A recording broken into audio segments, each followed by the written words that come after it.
I'm Hope Medina, and I'm the Vice Chair of the Sustainability Membership Council. Join us for today's video in our Building Safety Month series, Calming the Nerves of the 2024 IECC. Now, we at the SMC know there are some concerns about the development of the 2024 IECC, and we want to alleviate some of these concerns. Now, I'm speaking to you not only as a member of the SMC, or an end user, or as a code official, but as a code official who has actively participated in both ICC's code development process and standard development process. First, I want you to understand that while the 2024 IECC will utilize a standard development process to develop its content, the 2024 IECC will still be a code, and it still remains part of the iCodes family. So let's talk about how the standard development process works. ICC is an ANSI accredited standard developer. The process is governed by the ICC consensus procedures. Drawing a comparison of the ICC code development versus standard development, the ICC code development process is governed by Council Policy 28 code development, while the standards process is governed by the aforementioned ICC consensus procedures. A standard development process relies on a committee.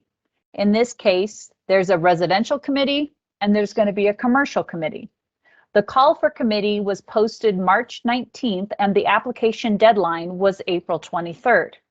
The consensus committee will determine the final content of the code based on the public input, which is your code change proposals that are submitted through changes and the committee develops. This committee will be a balanced committee made up of members who apply from one of the 9 interest categories. And these categories are manufacturer, builder, standards promulgator / testing laboratory, user, utility, consumer, public segment, government regulator, or insurance. Now, 1/3 of this committee and the committee chair will be from the government regulator category, and the remaining committee seats will be spread amongst the other interest categories, with no single category constituting more than 1/3 of the committee. The Code Council Board of Directors will be responsible for determining who will be a member of the consensus committee. Once the committees are seated, the process for updating the code will begin. Just as in the governmental process, a call for public input based on the prior edition of the code, which in this case will be the 2021 edition of the IECC, will be issued. The 2021 edition of both the IECC and Chapter 11 of the IRC will serve as the initial draft. In accordance with the procedures, just like before, proposals will be submitted utilizing CDP access, and anyone can submit a proposal. Proposals submitted will be considered by the committee and can be dealt with in one of three ways: acceptance, rejection, or designated for further work. Proposals identified by the committee may also be remanded to work groups for review and recommendation to the main committee. One of the differences between the two processes are these work groups. The work groups provide opportunities to build consensus, identify the best approach across proposals on the same topic, or allow focus on a very technical portion of the code. Work groups are created by the committee and are typically comprised of members of the committee as well as others who are not members of the committee, providing an opportunity for code officials and others to engage on topics of importance to them and where they have specific expertise. In addition, interested parties who are not formal members of the work groups are afforded the opportunity to participate in the work group meetings. These work groups are utilized in several ways. They assist the committee with being another set of eyes on these proposals. The work groups can review proposals on specific topics or sections of the code, for an example, the thermal envelope, and the work groups will meet, discuss the relevant proposals, develop a recommendation, including a reason for it, and for consideration and action by the main committee. These work group meetings are open to anyone, and anyone can attend and participate in the discussion of these proposals. Committee meetings will be open for anyone to participate and attend. In advance of the meetings, the committee will identify the proposals and topics to be covered in the meeting, including reports from work groups. During these meetings, the committee will seek input from participants.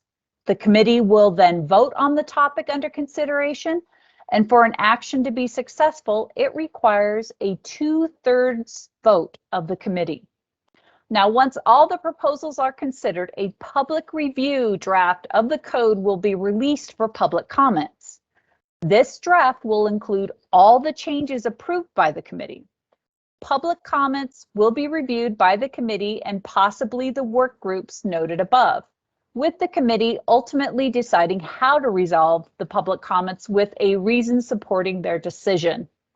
This process will repeat as necessary with committee-approved changes, including in draft documents, which are posted for public comments. Now, once all comments have been addressed by the committee, a ballot is sent to the committee to finalize their vote, resulting in a final document. Now, this final document will be the 2024 IECC and Chapter 11 of the IRC.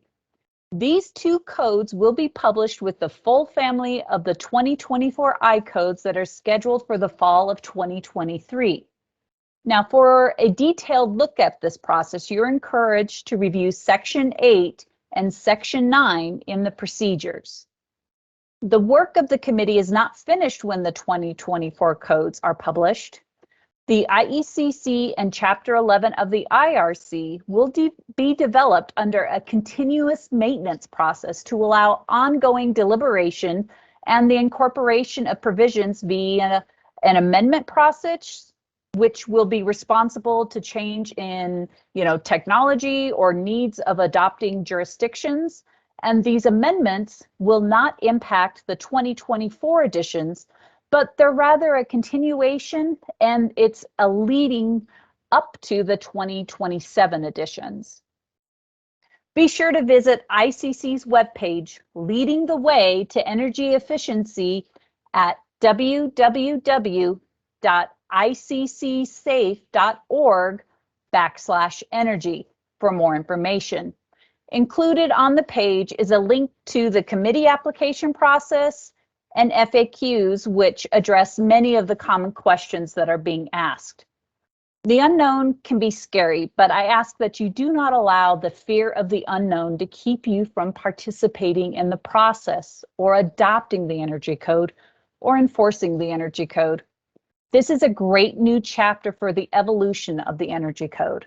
And as I have mentioned many times when testifying, the Energy Code is an incredibly innovative and moving target, and we want the IECC to be this moving target to accommodate the innovative products, methods, and the building science that benefit the public.